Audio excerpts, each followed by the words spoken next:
The story begins inside a dark and filthy dungeon. There, our boy Ryun Sermon is chained to the wall while getting tortured purely for fun. His body is beaten and battered so badly that blood is dripping from almost every inch of his body. The one responsible for this mess is Lord Sans Parton, the monster who destroyed his powerful family. The reason he ended up in this nightmare is simple. Everyone in the Sermon family inherits great power, but the youngest prince inherited absolutely nothing from his parents. When Sans curses at the persistent bug that refuses to die, our prince tries to tell him to end his suffering already. But the white-haired scum replies he cannot understand a word. Dude literally ripped out Ryun's tongue a long time ago. After that, the Lord finally gets tired of playing around on the 3rd anniversary of destroying the Sermon family, and casually leaves the dungeon. Now all alone, our prince still cannot believe 3 years have passed since that day. You see, his family formed the vanguard for humanity, standing on the border of the Dark Zone, the mysterious place that endlessly spawns monsters. Because of that honorable duty, the Sermon family was the strongest of the 5 noble families on the entire continent. One day, however, Ryun's father and older brothers suddenly disappeared without any trace.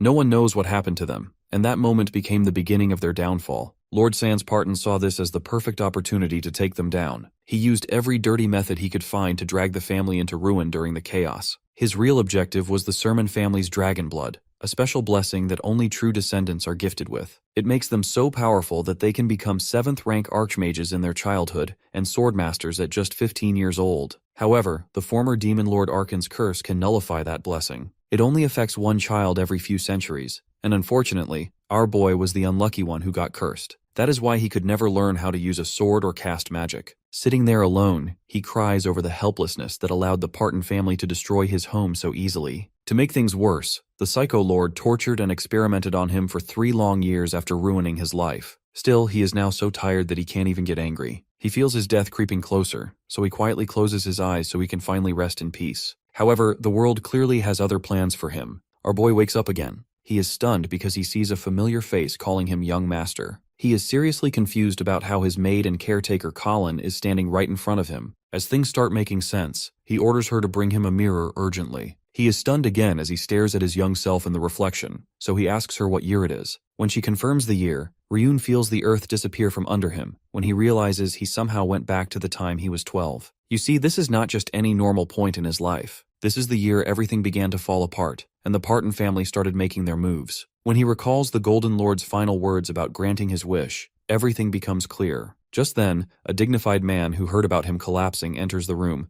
and Colin instantly bows before him. Ryun quickly recognizes him as Alejandro, the revered knight commander of his family. The commander says he will allow the prince to rest because of his weak condition. Colin jumps in and says she already warned them this would happen. However, our boy surprises them both when he calmly says he is actually in peak condition. He immediately asks what they will be doing today in training. Alejandro cannot believe he is refusing an excuse to skip practice and reveals that today's lesson is focused on footwork. Confused, he wonders out loud if this really is the youngest prince. Our boy grabs his training sword and states there is no doubt he is Ryun Sermon with a confident smile. With the experience and power he earned during his brutal time in Aedion, he is fully ready to take on whatever they throw his way, because this is his one chance to fix everything and settle the score with the pale Parton parasite. Our hero checks his stats and feels relieved when he sees his skills aren't complete trash. He even finds his double S rank curse tucked in there. Right then, Alejandro walks in and says the preparations are done, so Ryun shuts the status screen and heads out with him. They reach the arena where a goblin is chained at the center, screaming its lungs out like a deranged gremlin. The monster hurls itself toward Ryun,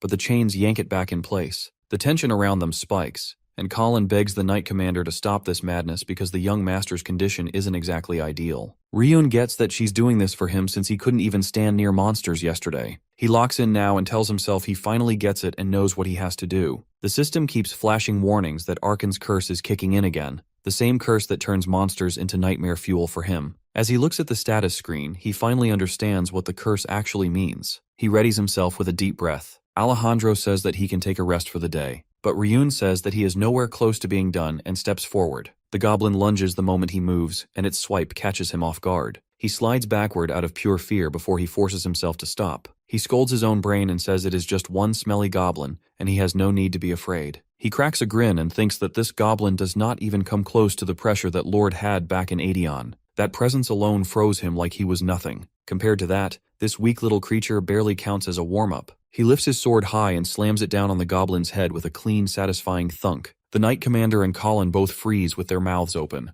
The system informs him again that he pushed through the curse and weakened its hold. He stares at the cracked sword in his hands and the terrified goblin on the floor. The next message pops up saying he no longer feels fear toward monsters. He stands there for a moment thinking it over before turning to Alejandro and ordering him to bring a real sword. The Knight Commander hesitates while Colin looks ready to pass out. Ryun gives the old man a confident smile, and something about it makes the veteran knight blush as he realizes the young master is finally become an alpha male. The goblin starts shaking the moment Ryun looks at him again, as if it already knows the end has arrived. Ryun swings without mercy and ends the poor creature's suffering with one clean strike. Alejandro tells Colin to watch closely because they are witnessing the rise of the next head of House Sermon. Ryun heads out after the fight and splashes cold water on his face to steady himself. He stares at his reflection and feels relief that the status and the system helped him break a piece of the curse. He slams both hands on the sink, getting excited since this means he has room to grow and real potential waiting to be unlocked. However, his mood then sours as he is not satisfied with the experience points he got. If things remain as they are, he would need to unalive millions of goblins to level up properly. He tells himself he needs to get stronger fast before that dreaded day crashes down on House Sermon. At the very least, he confirms that the curse is not absolute and can be broken. Staring at the system, he tells himself he cannot waste this chance, no matter what. Diving into lore mode, the current state of House Sermon is a mess because his father and siblings have been missing for more than 2 years. Even when he is weakened, he still holds an important position in the house, so the enemies have not made a move yet. Out of nowhere, he throws his fist into the air in excitement that he has finally found a way to raise his level. He decides it is now time to check out the second method. The scene shifts to a beautiful lady in red wearing a mask as she steps through the doors of the house. They sit together for tea and start talking. She says she heard about the monster hunt and smiles at him before asking if he called her for magic training. The lady is Sena, the leader of the magic section of House Sermon. Like the Knight Commander, she is a 7th rank mage with terrifying skills. No one knows much about her abilities or her life except for the head of the family himself. She puts her cup down and gets serious, warning him not to let the goblin hunt inflate his ego because magic is a completely different world. She explains that she never trained him before because she judged that he had no magical talent at all. Ryun smirks because he already knew that truth. The curse never even allowed him to sense mana, let alone wield it. However, everything changed yesterday, and he then fires back a reply with confidence that he can feel mana now, and the revelation leaves her visibly surprised. Putting the tea aside, Sena creates the image of a cool fire dragon. She then gives him permission to slowly open his eyes. To check if he can truly see mana, she says he should be able to recognize the shape she just drew in the air with her magic. She goes completely speechless when he instantly gives the correct answer without a moment of hesitation. It makes absolutely no sense to her how he suddenly awakened the ability to sense magic in just one night. The fact that he can see her drawings means his knowledge of mana is somehow equal to, or even higher than her own. She starts pacing around in worry, wondering how the little boy managed to progress so far so unbelievably fast. Then, Ryun reveals to her that his ability to see magic is practically useless. He can see mana clearly, but he cannot use the Sermon family's magic development techniques. So he wants her to help him overcome that wall. She is surprised he wants her help when he cannot even store magic inside his body. For that to work, Sena will have to directly force her own magic power into him. She warns him that she could kill him anytime she wants during the process. But our prince tells her that he is already so weak she can one-shot him anyway, so it is not a big deal. The real reason, though, is that she is the only person he trusts with his entire life. In the previous timeline, Sena stayed beside him until the very end, and even protected him with her body, long after her magic was exhausted. He requests her help once again, saying there is truly no one other than her he would ever entrust his life to. Later, Sena begins with the Blue Earth magic, the secret technique that has been passed down through the Sermon family for generations. She thinks it is still too early for him, but our boy has plenty of experience using it in Aedeon. Once she is ready, she tells him to focus as hard as he can, because he is about to enter a world of pain. She warns him there is no point in screaming or crying once it starts. The only way to end the technique is to think stop with every fiber of his being. Hearing her talk about intense pain, he gets sudden flashbacks of all the mad things Sans did to him before. After that, nothing on earth can scare him anymore. So he calmly reminds Sena that he trusts her with everything he has, and she should stop holding back already. Hearing that, she finally pours her magic power straight into him, and Arkan's curse activates instantly. Mana flows out of his body just as fast as it goes in. Still, he handles it like a pro, controlling every bit of energy during the short window it stays inside him. The curse forces the magic to explode out, but he concentrates that exploding power in one place as a loophole around the curse.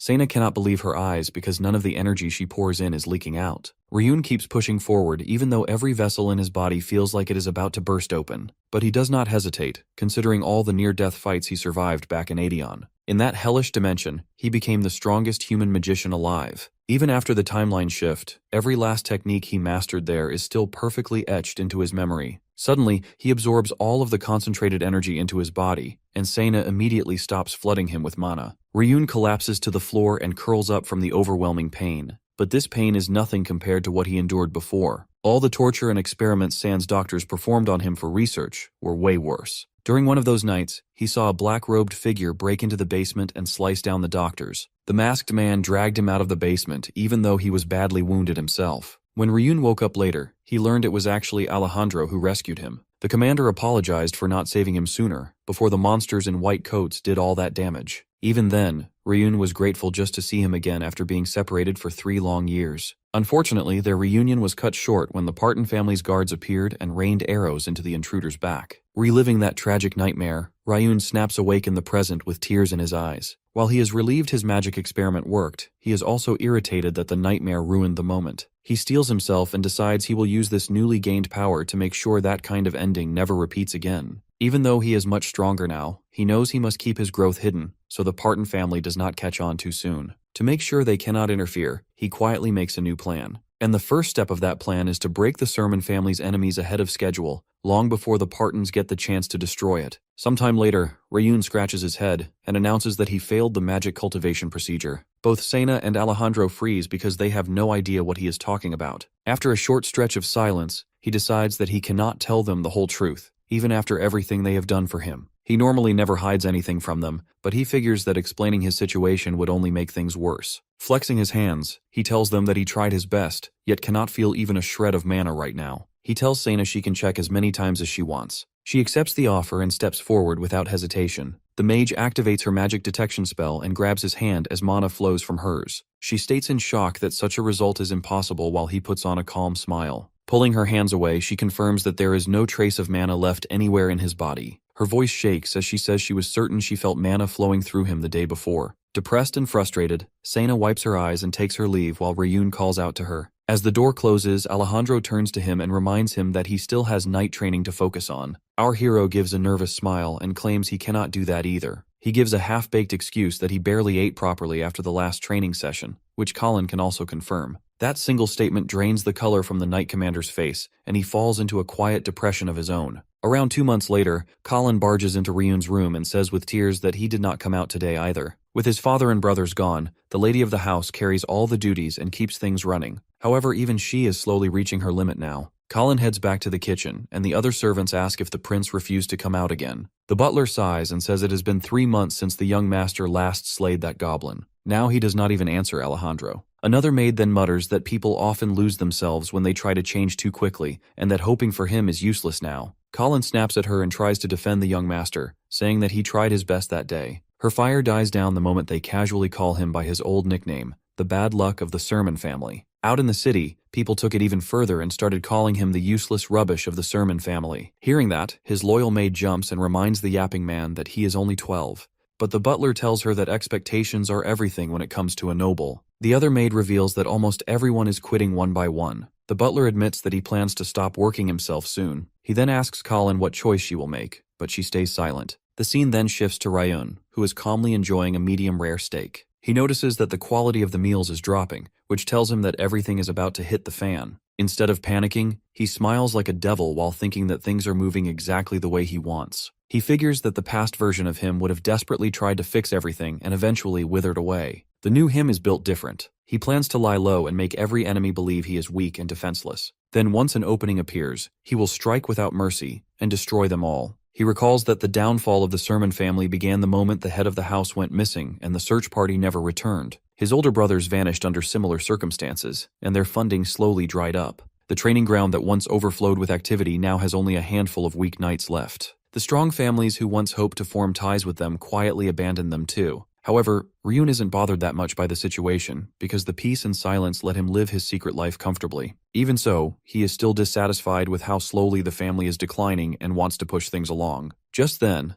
Colin bursts into the room and shouts that it is time for training, and the Knight Commander is waiting. His mood instantly crashes, and he tells her that he wants to skip today as well. Colin refuses to accept that and yanks the covers off him. She slowly approaches him with unshakable resolve before lifting him up bridal style. With a serious look, she carries him out of the room and declares that she will never abandon this family. Meanwhile, our hero simply enjoys the free ride. Later at the training grounds, Alejandro scolds him for swinging the sword so poorly. He chews his ears off that swinging swords is a simple task. Ryun just sighs while thinking that the old man still has not given up on him. He wants to repay that loyalty one day, but he cannot let anyone discover that he has been training in secret. He even uses a body change skill to hide his real physique, although the skill is still weak. Right then, the system informs him that his stamina has increased and his eyes go wide. He immediately makes a bathroom excuse and runs off, leaving a confused knight commander behind. Staring at his reflection, he confirms that the skill breaks the moment he moves too quickly. Ryun opens his status window and smiles when he sees that his hidden training is finally paying off. He figures that he will reach level 20 soon, and plans to use the stats to unlock the ghost class just like he did in the Gulag, while also building up his other classes. Just then, he notices Alejandro speaking to someone and wonders if a surprise visitor has arrived. He recognizes the man as Truno, the general manager of the Sermon family, who apologizes for disturbing him. Truno hands him a scroll, which makes Ryun suspect that the situation is a little different this time.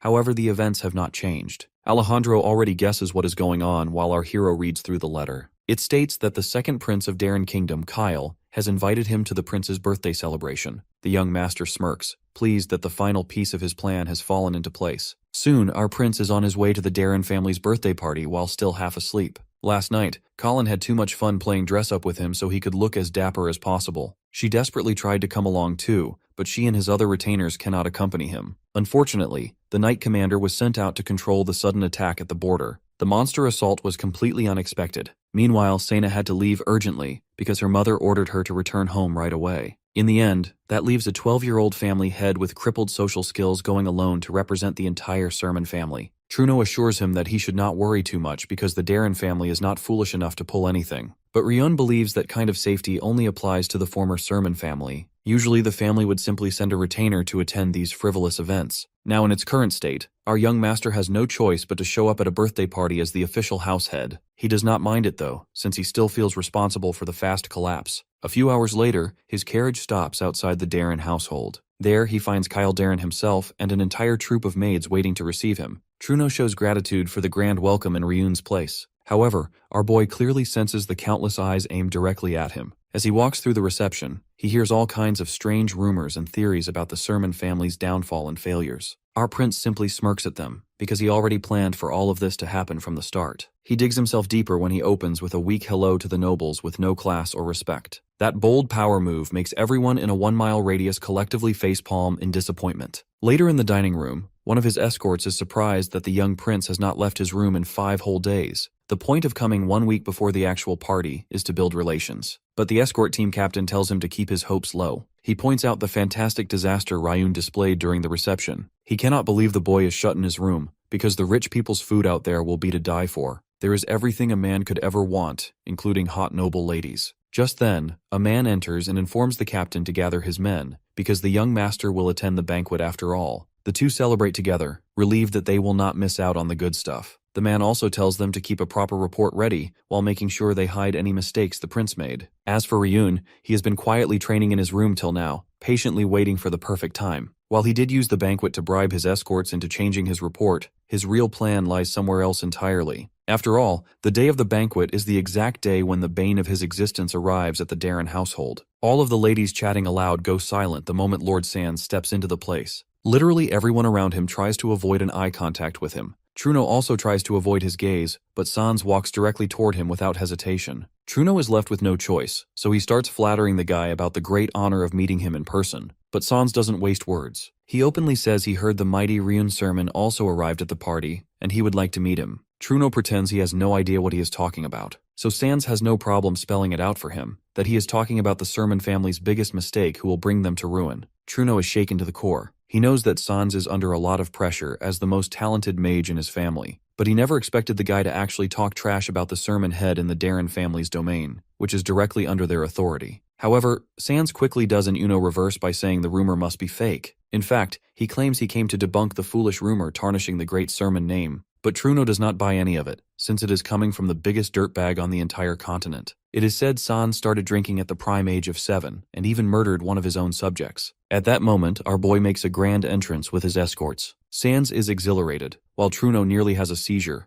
wondering why the young master came out at the worst time. Ryun's aura is so radiant that it makes everyone do a double take on their opinion about him. Seeing him now, they almost reconsider everything they assumed before. But Sans burns with jealousy because our boy overshadows him instantly, just because of his family's reputation. He walks right up to Sans and tells the man he has heard a lot about him from the fourth prince, his brother Lars. Hearing that, Sans smugly says he has heard much about him too. But before he can spill anything, our prince calmly says he is a truly kind person. He brings up how famous Sans was at his academy, and how he had to drop out after a few months because of his sheer popularity. Ryun reveals the messed up things he did, and smoothly reverses the roles. He says Sans once saved a poor kid from a bully, and even helped a female student who was being harassed by a shameless waste of oxygen. Sans is fuming inside, but our boy has yet to land the final blow. When he casually mentions something about his knee, Truno jumps in to defuse the situation. He pretends that Sans helped Lars by bringing him medicine for his injured knee. Then he quickly drags the prince away before things explode.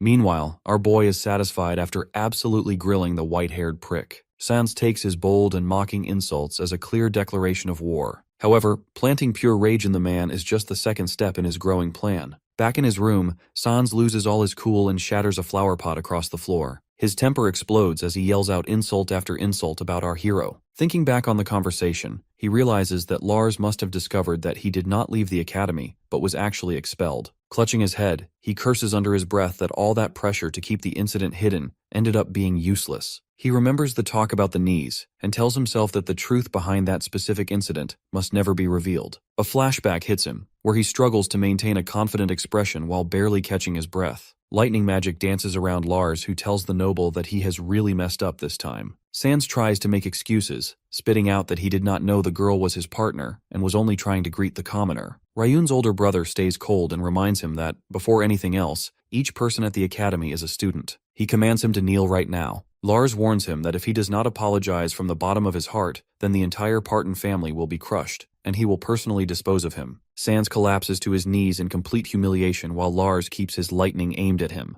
Snapping back to reality, Sans lets out another frustrated scream and tells himself that he must continue with his plans. He swears that he will silence Lars's younger brother no matter what it takes. After a moment, he forces himself to calm down and reassures himself that he will eventually get revenge on Ryun. A knock at the door breaks his thoughts, and he gives permission to enter. A figure steps into the room, which makes Sans raise an eyebrow in amusement, because he never expected a visit like this. The person turns out to be none other than Truno Hilda. Time skips forward to after the prince's party as our hero rides home in his carriage. He reflects that he managed to achieve every goal he had at the event, and presented himself well to the nobles. He is even happier that he succeeded in rage-baiting Sans, who fell for it in record time. Truno then speaks up and tells him that he performed marvelously at the banquet, and that he truly made him feel like there is still hope for the sermon house. Ryun calls him out instantly, saying that he did not build any meaningful connections, and even soured things with the House of Parton. The general manager quickly corrects himself, and says that the speech he gave against Sans was truly peak. Our hero chuckles and presses the button in the middle of the carriage. Truno looks confused and asks what is going on.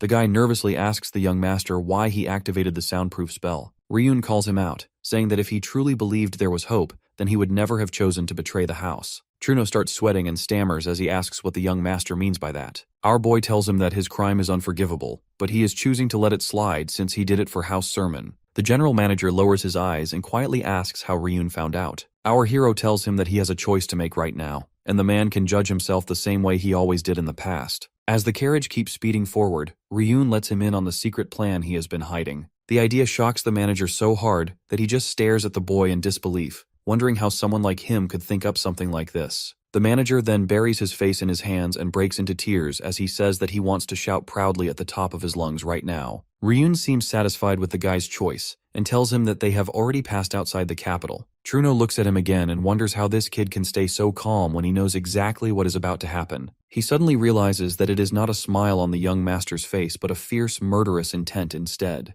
At that moment, the carriage jerks to a stop, and the knight riding alongside tells the driver to keep going. He notices the driver slumped over dead and barely dodges an arrow flying for his face. One of the knights yells that it is an ambush and orders everyone to protect the carriage. He warns the group that the attackers are firing poison magic arrows, and the mages instantly throw up a protective shield. The knight captain takes control as he swats the arrows aside and demands that the cowards show themselves. Another knight senses that something is off and shouts at the captain. The man warns him not to get too close to the cart even if he is an ally. The knight then tells him that the carriage is empty, leaving everyone confused. Ryun has gotten kidnapped by someone, and now that man is taking him somewhere on horseback. Meanwhile, our hero is thinking about how much time has passed. He remembers from his past life when he was kidnapped. His family spent their time and money searching for him, which became the reason for the Sermon family's downfall. But now, since he knows the future, Ryun is confident of changing it. This is why, after coming back to life, our protagonist showed no effort to save his family. By doing so, he knew that other noble families would have come after him. So this was his plan to make them think he is a complete loser. However, unlike other families, the Parton family doesn't just kill the strong ones, so he was sure they would try to kill him eventually. Fortunately, it seems Sans Parton, the son of the Parton family, has fallen into his trap,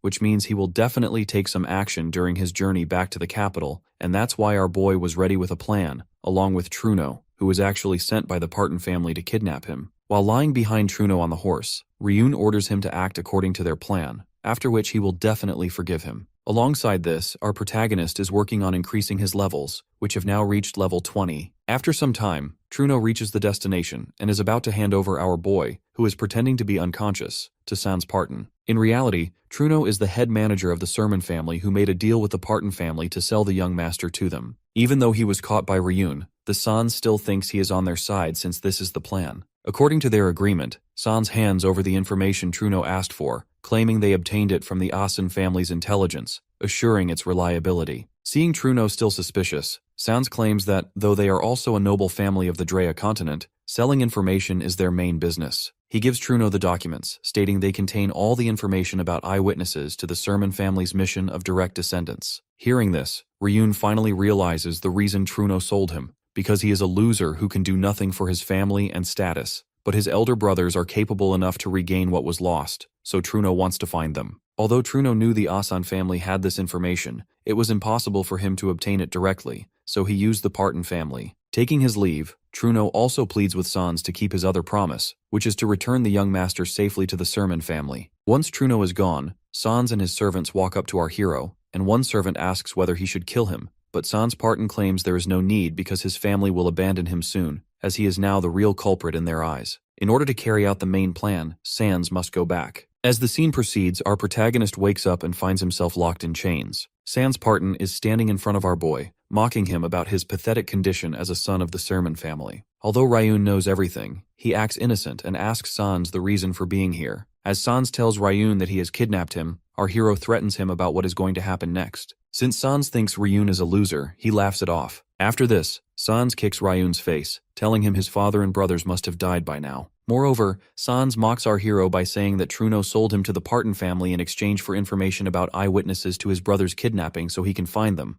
but no one tried to save Ryun himself, since he is a pathetic loser. Furthermore, he challenges our boy, saying the war between their families is just beginning, and that this kidnapping is only the start. At this moment, Ryun glares at him and activates the magic circle power, which leaves Sans too stunned to speak. Still tied to the chains, Ryun declares he has been waiting for this day since his return to this life. Although the green light fills the area due to Ryun's magic, nothing is happening, so Sans again mocks our boy. This time, our protagonist uses the silence magic circle on him, which results in Sans being unable to speak at all. Without the ability to chant any spell, his magic fails as well. Shocked and terrified, he then attacks our protagonist with firebolt magic, which does not require chanting. Ryun was kidnapped under the orders of the family head, who does not want him to die, so Sans is using the second circle magic, which our hero was actually expecting from him, but Sans is making a mistake here. Meanwhile, Sans thinks of targeting our boy's leg because, in this case, his father will not say anything. After analyzing Sans for a while, Ryun activates mana interference, which means every attack from Sans Parton will be wasted. Seeing this, Sans takes out a dagger, and as he is about to attack our hero, Ryun breaks free from the chains, something that isn't difficult for him. Moving forward, our hero uses paralyze magic and makes Sans unconscious. After some time, Sans wakes up, but now he is the one tied to the chains, while Ryun sits in front of him with a dagger in hand. Freeing himself from those chains, Sans thinks they are just ordinary chains without any magic, so he tries to break them easily, but as he attempts to do so, his body is hit by a high current, causing intense pain. Walking towards Sans, Ryun claims he has drawn magic circles over his body. This is actually a forbidden technique of drawing the circles into the flesh, and the blood activates the magic circle. In his past life, the same was done to our boy. First, the awakening magic was used so he would not sleep, and then he was made to endure unbearable pain when scars were carved into his body. Still confused about how Ryun knows this technique, Sans states that to his knowledge, Ryun is not allowed to use mana. Meanwhile, our protagonist has started practicing everything after revival, and due to past life experience, he gained a lot of help. After getting the mana pills 3 months ago, Ryun practiced every skill he could. Moreover, the secret he learned in Aeon was helpful as well, which is that every skill has a circuit and a principle, and mana gets injected into each player's unique circuit to activate it. Furthermore, only master players like him know the existence of these circuits. With all this information, he did not struggle in the second life to achieve skills. Additionally, Ryun has visited this place secretly before to remember the location and structure so capturing Sans Parton would be easier. The magic circle our protagonist is using on Sans was supposed to be the other way around, but now he is going to make Sans experience the real pain. After torturing him for a while, Ryun prepares to leave, but Sans stops him. Turning back, our hero states he can run away before the arrival of Sans's family, which is coming in a week. Sans is shocked at how he knows this, so Ryun answers that he heard Sans ordering his servants to come back in a week. Since our protagonist knows the truth, Sans tries to deny it, saying they will actually come here any moment. But our hero knows he is lying, because if his subordinates were really coming at any moment, Sans would have tried to make Ryun stay there so they could kill him,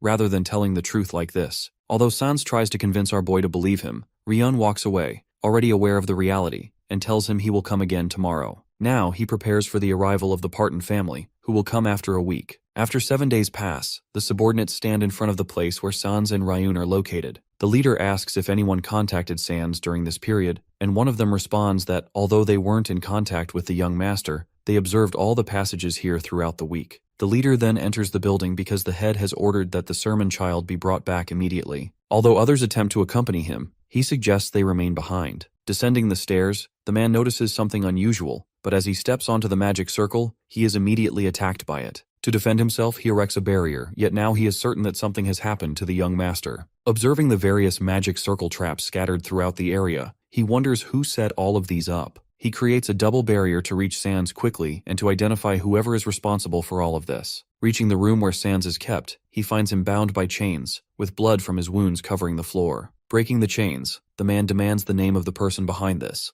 but Sans is too weak to speak. On the other side, our hero is present as well, sitting in a corner tied up with rope. Though Sans requests a healing potion, the man insists that escaping is the first priority, as he still doesn't know who is behind everything, and there are too many traps in the area. The man is puzzled about why the person responsible for Sans's condition didn't take Ryun along, which indicates there must be another motive. At this moment, Sans Parton finally manages to speak, saying that Ryun Sermon is the one who did this to him. Meanwhile, our protagonist remains in the corner pretending to be unconscious. As the man prepares to use magic on our hero, the real Ryun appears from behind, revealing he had used illusion magic as a decoy. Immediately, Ryun attacks the man, challenging him to face him first. The battle erupts between them, and both sides exchange attacks. After some time, the Parton family's man lands a heavy punch on our boy, causing blood to spray from his mouth as he collapses to the ground. Now, while our boy lies on the floor, the man states that although he cannot kill him, he can torture him just as he did to Sans. Unexpectedly, Sans seizes a dagger and plunges it into the man's neck. It is actually Ryun who has entered Sans's body using the soul transfer technique, and to add to that, the one who performs the soul transfer can control his own body as well. Our hero calls this his true trump card. After that, the man dies, so our hero takes out a healing potion and pours it over himself. Moving forward, he celebrates the fact that he has killed the Parton family's high-level archmage. Then, the system notifies our boy that his level has increased to 15 because he has completed the quest. He is still trying to understand how his level went up, but for now, Ryun knows he must take care of something else first. Next, he drags the archmage's body into a separate room and lays it on a wooden bed, clearly planning to do something with it. A circuit remains connected to a person's soul, which means he can still use his mana while inside Sans's body. So by removing the mana, our protagonist is dropping his level to meet the requirements for the assassin's hidden job, Shadow. Ryun finally succeeds in this plan, but with the levels remaining, he has 2 more tries available. Out of these 2 chances, our boy is successful on the second one as well. Although the plan was only supposed to go this far, after defeating the Archmage, Ryun decides to pursue a 3rd advancement to obtain the hidden job known as Ghost. This is a high-level job that helped Aeon become the strongest, and our hero feels confident he can get it too. However, the requirement for this job is the size of the soul, but Ryun is willing to take that risk. Without wasting any time, he begins the 3rd advancement. After much struggle and offering his own soul, he finally succeeds, and just as the system is about to inform him of his 3rd advancement, our protagonist feels extremely anxious. Fortunately, he achieves success here as well and becomes the Phantom-level ghost job holder. The Phantom-level job is something our hero has never seen before, but he assumes it must be similar to the regular ghost job. Now that Ryun has succeeded with this plan, he shifts his focus back to the original goal. Killing the Archmage was also part of this plan, since during the ghost job, his own strength would increase as a result. Moving ahead, our protagonist activates Lich Creation, a process that normally requires a level 70 Necromancer, but can also be used by a 7-circle mage. The Lich Creation attempt fails, so the system activates a special undead creation instead. After a short while, a humanoid creature appears in front of Ryun. After the creation of the undead, the system asks our boy how he wishes to name it. The creation produces a sudden explosion, which puts the subordinates on high alert. After some time, our hero, still in Sans' body, exits the building with Ryun's body slung over his shoulder. Upon coming out, he explains that the Archmage betrayed them and caused all of this. Although he has bound the Archmage with an artifact, he urges everyone to hurry before the binding is broken. Meanwhile, he intends to return Ryun to his family. Mounting the horse, he instructs the others to restrain the Archmage until he can send help, promising a reward if they succeed. As our protagonist rides away, this becomes the last time they see the young master. Back at the Parton family estate, the servants report the situation to Pyrrhus, the 7th circle mage of the Parton family. When a servant mentions that the Archmage hasn't been found, Pyrrhus asks if anyone else is aware. Once the man confirms he's the only one, Pyrrhus orders his execution. The reason is that, although they are worried about Sans' disappearance, if word spreads about the Parton family's involvement in the kidnapping of the Sermon family's child, the consequences would be dire. At that moment, a disturbance is heard outside. Someone from the Sermon family has arrived and is killing their servants. Pyrrhus shouts at him to leave, but the man insists he will not go until he finds out what happened to the young master, Ryun. The recent explosion at the building, Ryun's week-long disappearance, and the Parton family's camp all point to their involvement in the young master's kidnapping. Trying to deflect suspicion, Pyrrhus claims ignorance and says their own young master Sans is also missing, suggesting they search for both young men together. The visitor refuses to believe him and is told to keep quiet. Truno, who is present as well, silently prays that the situation remains calm. Sena, a woman at the front, orders silence and calls him a traitor, but since Ryun has spoken on his behalf, he is being spared. At this point, Truno mentions that Ryun was supposed to leave a trace only the Sermon family could find. Acting on this, Sena begins searching, and after some checking, she finally discovers the clue.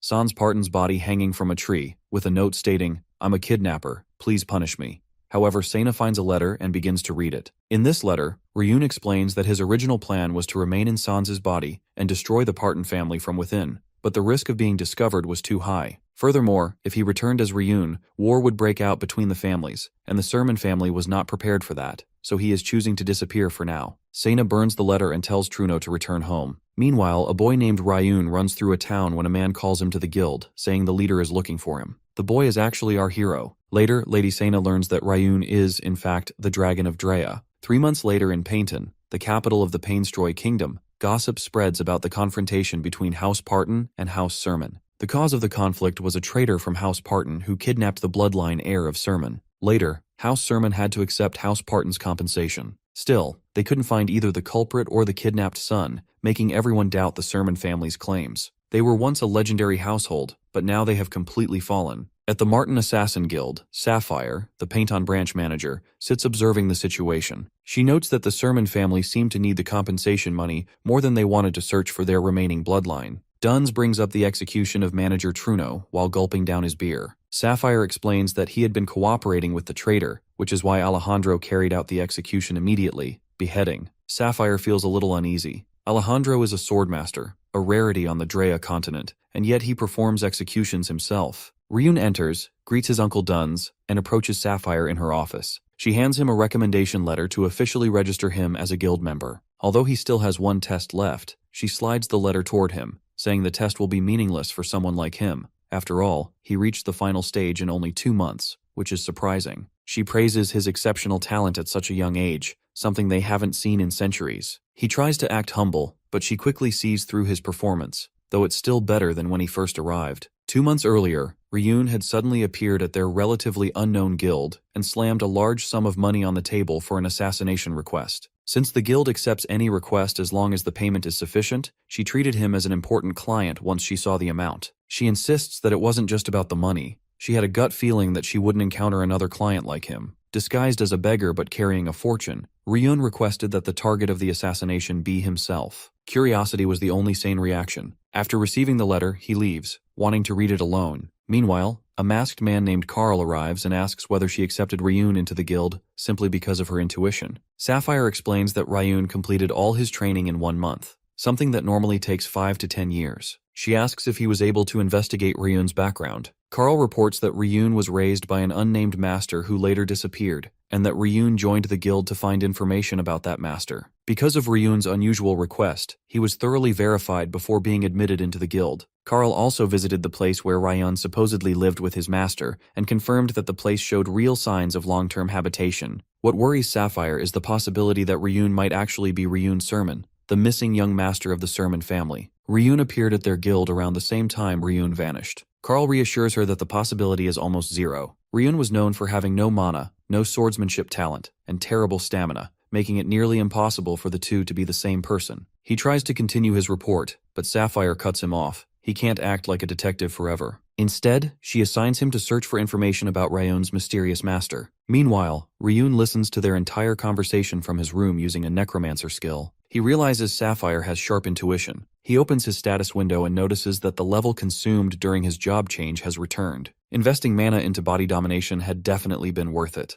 Not only did it alter his appearance, but it also prevents mana detection. It has reached a point where he can even deceive the shape detection skill of a second-grade assassin. That day, an undead girl named Kornak appears. She possesses a remarkable set of skills, and Ryun notices she is a growing undead. He is surprised by her phantom abilities, which were not mentioned in the skill description. When he checks the circuit, a hidden quest appears, one that requires discovering secret conditions to complete. The completion notification popped up after defeating Archie. The combination of Hand of Death, Phantom, a skill circuit, and the quest resulted in the creation of Kornak. Right now she is just a mana-eating monster, practically a parasite to him, but he believes that someday she will become useful. Growth, to him, is about looking toward the future, not the present. Lost in thought, he is interrupted by Duns. Ryun explains that he was simply singing about becoming a full guild member after the test, and someday becoming the branch manager. Duns assures him that at the rate he's growing, it's entirely possible. He then mentions the 3 final candidates, only one of whom can pass the test. Passing will make them an official guild member and a 5th-grade assassin. Paula, Rin, and Ryun stand before him as he announces the beginning of the test.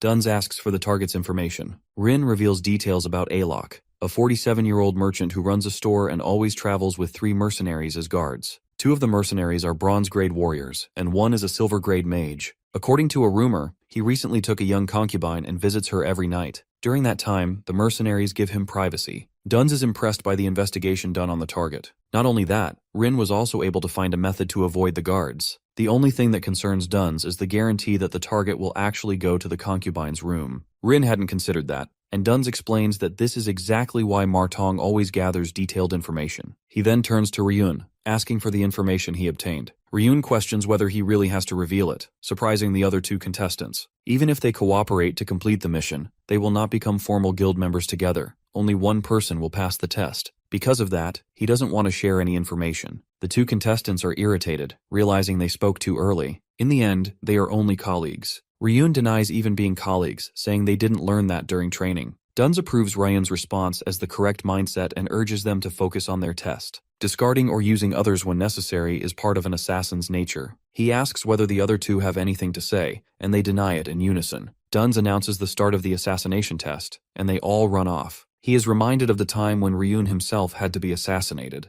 The time limit was set to 3 days, and the location was Painton. The special condition was that they had to register him as a special grade trainee at the Martong Painton branch. The assassins laughed, thinking they could find Ryun within 10 minutes. It turned out they failed. They couldn't locate him for the entire 3 days. They indirectly praised Ryun's tricks and traps. After the 3 days ended, Ryun received training from Sapphire, as she kept her promise. Back to the present, Ryun reflects that becoming a formal assassin isn't easy. The target for this test has been set at the highest difficulty, and he might be at the beginning of something historical. Meanwhile, Paula successfully bypasses the alarm magic and mechanical devices, avoiding the mercenaries. However, he didn't expect there to be additional mercenaries. Rin manages to hide herself and thanks Paula, since things worked out for her because of his actions. The target has been the subject of countless assassination attempts, so the place he chooses to hide is his main wife's bedroom. The wife is furious with him for having a concubine, and for attracting assassins. He insists that he wasn't the one who brought assassins, and that the room is fully equipped with safety devices.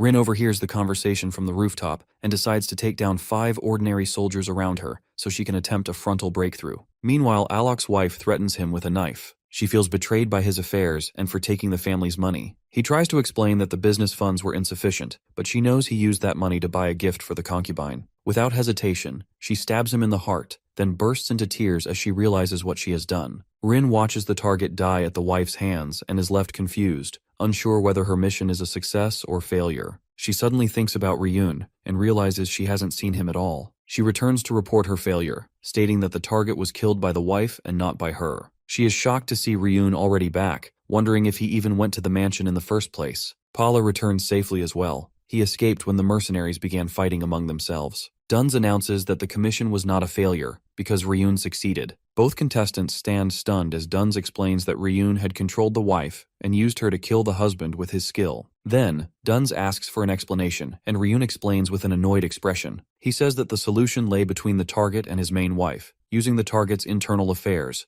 making the contestants think that maybe the branch manager had given him special information on the target. But Ryun says that gathering information on him, who is a fairly famous merchant, wasn't a hard task to do. And according to Rin's information, Alok was a liquor distributor and had brought in a new mistress. While the two contestants were busy gathering their information, Ryun had already finished his investigation and started to move according to the plan he had prepared in advance. Paula wonders how he was able to finish investigating before he even knew who the target was. Ryun reveals that the target wasn't the only person he investigated. Everyone in the city with bad rumors or assassination risk was already investigated by him beforehand. He had started getting close to the merchants of the city who knew the rumors, and since he had completed training within 2 months, he was able to prepare for the assassination of each possible target. He prepared everything beforehand, no matter who the target ended up being. It was like revising the whole book for a small test. So while he was investigating, he learned that someone held a deep grudge against Alok, his main wife, Kelly. He got in contact with her while she was constantly being mistreated by her husband,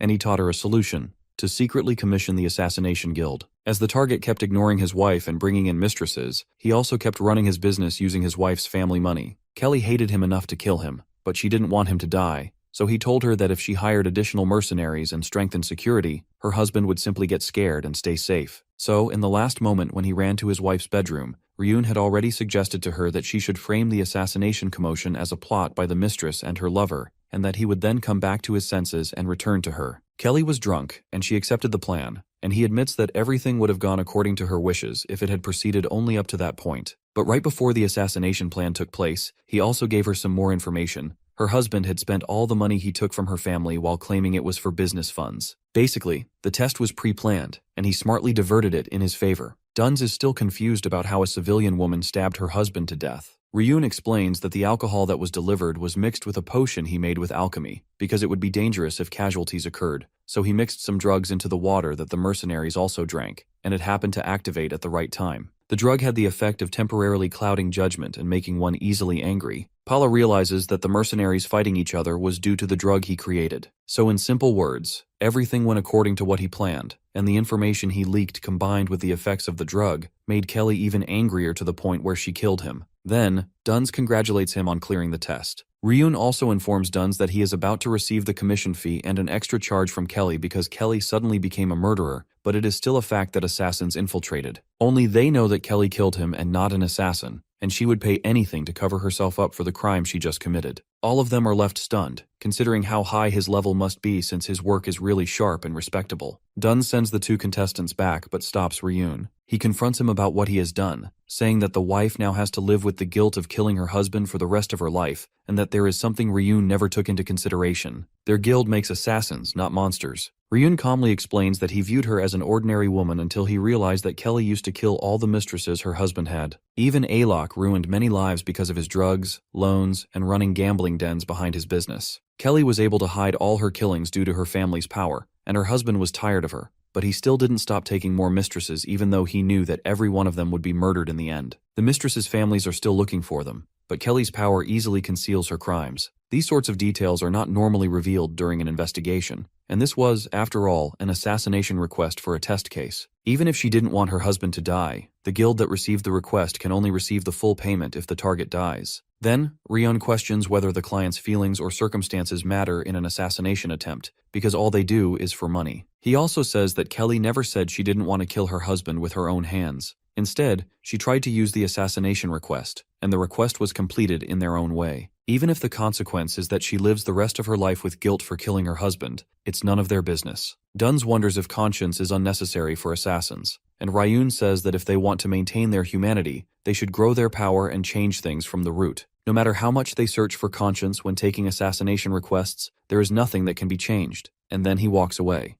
Sapphire congratulates our boy on passing the test and announces that he is now a formal guild member and a 5th grade assassin. As soon as she announces it, his level goes up. His system notifies him that he has acquired Philip's and Pala's respect and has earned Dun's expectations. Sapphire informs him that he can now accept the guild's official requests, and he can also apply for promotion if he meets the conditions. She didn't think he would apply for promotion right away, but he cuts her off and begins reciting all the conditions for promotion. Then he immediately asks how much payment the alloc request earned them, without any hesitation, and Sapphire feels a little pressured. She ends up telling him that the advance payment was 10 gold, the completion payment was 10 gold, and they also received 10 gold from Kelly for concealing the murder. He says that even if it was just a test, he is the one who completed the request and earned the additional amount, and since the promotion condition is 30 gold for a single request, he has met the requirement for promotion. He instantly receives the option to apply for a promotion to 4th grade assassin. She tells him to be cautious of being too arrogant and not to take them lightly, since they also have their own laws and policies as an organization. Among assassins, they are only considered the real deal starting from the 4th grade. Mostly though, she is annoyed by his attitude since it disregards the other assassins. She tries to brush it off, but he loudly affirms that he will not withdraw the promotion application. She begins to yell at him, but Duns, who supervised the test, affirms that Ryun is qualified to take the 4th grade promotion test because it wasn't out of disregard for them. It was something important that he showed in the test: pure physical ability. He did not rely on elaborate plans, but on assassination skills using the body's capabilities as an assassin,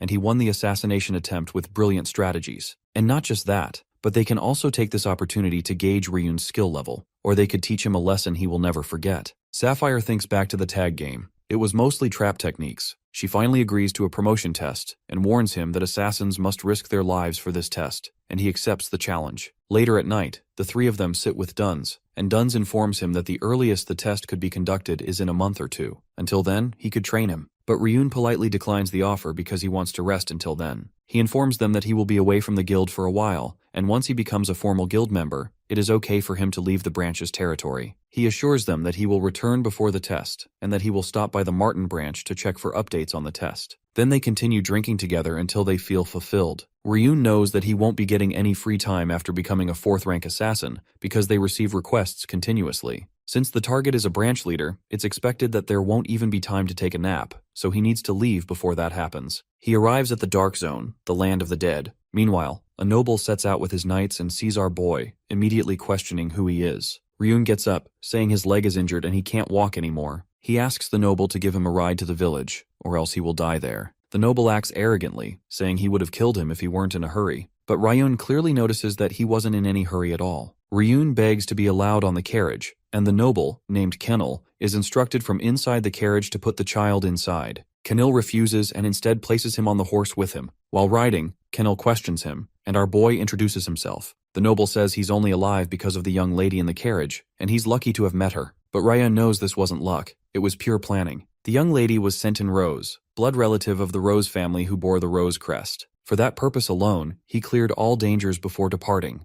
and he learned that the Rose family's procession would be taking the same road as him. So he had been living quietly in the outer territories of Feinstroy. But the Rose family had suddenly collapsed, and she was forced into exile. He knows that only minor nobles from the border region remain, so the escorts aren't even real knights. They are merely the family's private soldiers who were granted knighthood. The entire story behind the fall of the Rose family is tied to the Sermon family, as far as he has investigated. One of the knights wonders why the Sermon family is involved in all of this. Another knight says that the Cunning family assassinated the Rose family's head to hide evidence of their secret dealings. When Ryun hears this, he is shocked. After a while, they make a small stop. What Ryun learned today was the downfall of the Rose family, which originated from the recent conflict between the Sermon and Parton families, the Darren kingdom, to which Sermon belongs, and the Feinstroy kingdom, to which Parton belongs. The eldest son of the Rose family was affiliated with a rival nation and became a knight of the Sermon family, where the ties between them began. While performing duties in the Dark Zone, he was killed by a monster, and the Rose family was honored by the Sermon family with a massive aid. Another family, who competed with and resented the Rose family, began to support the Sermon family's actions and used the dispute as an opportunity. This led to the assassination of the Rose family's head. Rumors spread that the Rose family had been secretly working for Sermon in the shadows, and that Sermon wanted to hide evidence, so they killed the head. But the Rose family claimed that they were actually killed by Parton. However, it didn't matter, since Parton was a growing influence at the time. Now, after losing the head of their family and collapsing in power, the Rose family is being exiled toward Darren. The only ones who know the truth are those within the Rose family who did not abandon Senton Rose.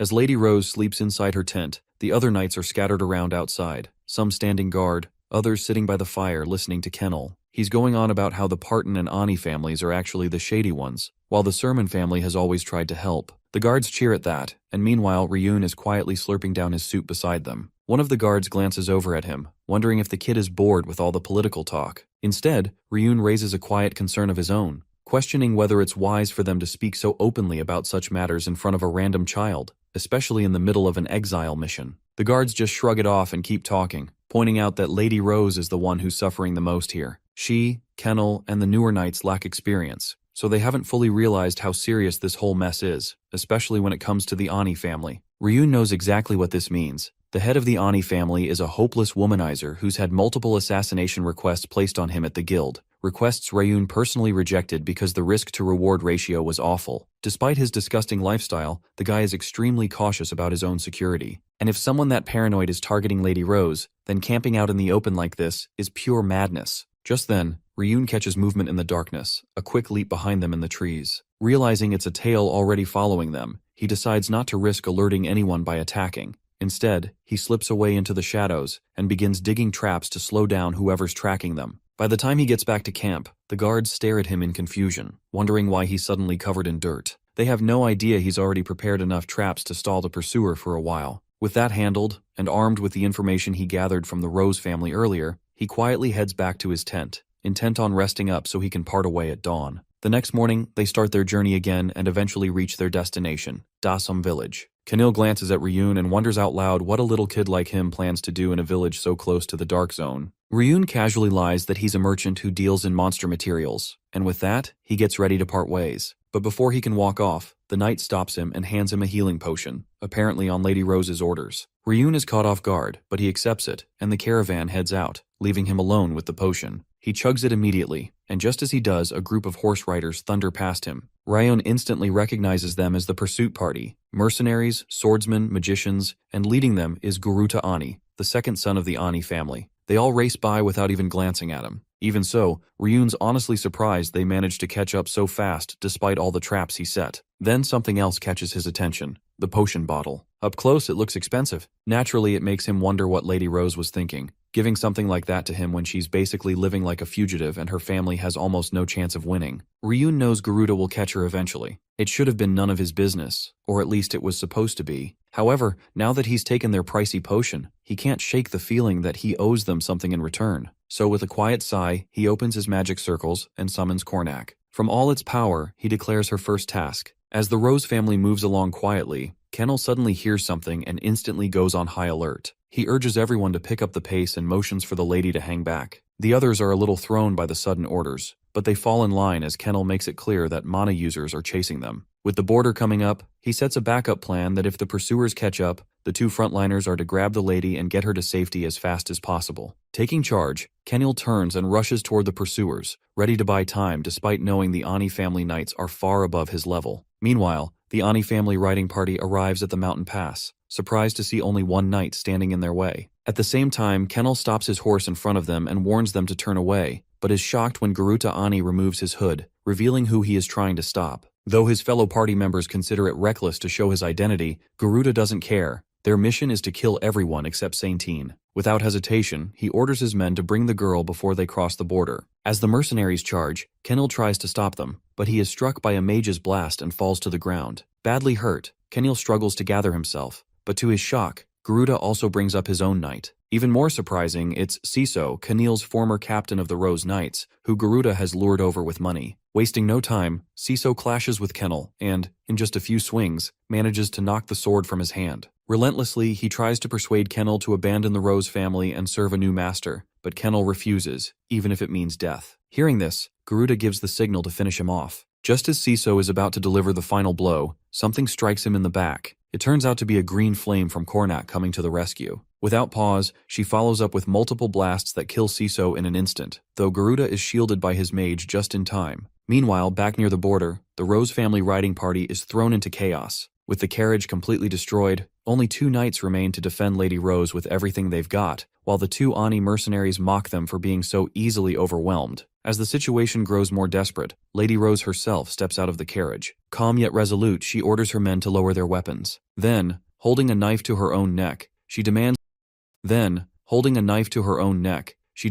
the Ani mercenaries take her if they wish, but warns that they must spare her men, or she will take her own life, which is clearly at odds with their employer's intentions. However, to her shock, the mercenary sneers that as long as she hasn't reached Darren, she is neither noble nor anything of worth. In the next instant, one of the mercenaries flashes behind her and snatches her knife, ready to show her what it means to cross a mana user. Seeing this, the Rose family knight attempts to retaliate, but before he can act, Ryun appears in a flash and delivers a powerful kick straight to the mercenary's face. The remaining mercenary, initially shocked by Ryun's sudden entry, is even more stunned when Ryun reveals that he is a Martin assassin who came prepared with a down payment of soup and a potion. Realizing the advantage, Lady Rose quickly puts the pieces together and offers 30 gold for handling everyone. Yet, for Ryun, this is far too little as he is willing to take the 30 gold just for the first mercenary. But there are still the second son of House Ani, the knight commander, and a mage remaining. Understanding the stakes, Lady Rose knows that if she doesn't act quickly and hire him, their exile mission will fail, and House Rose could fall. In an anxious state, she agrees to give Ryun everything he asks, and he gladly accepts. With that, he leaps into the air in a blink and charges at the mercenary, who hesitates, questioning if Ryun, having revealed his identity, is a real assassin. Ryun loads up his attack, and with a single swing, takes down the first mercenary, showing that he doesn't make mistakes, even confident enough to reveal his true identity. Thus, the first conquest at Martin begins for Ryun, with the price being everything. While Ryun lives in his moment of glory, the downed mercenary rises, laughing maniacally, claiming they won't be defeated so easily. Before Ryun can turn, the mercenary he had taken down first swings his sword at him mid-attack. However, Ryun easily dodges, forcing them to realize they cannot let their guard down against a Martin assassin. Reacting immediately, both mercenaries launch into a synchronized assault, using position-switching swordsmanship to attack Ryun at the same time. In response, Ryun activates his body control and acceleration, appearing all around them in the blink of an eye. This completely confuses the duo, who start suspecting illusions as they fail to land a single hit. For the moment, they decide to wait for the perfect timing to counterattack together, but little do they know, it's already too late for that.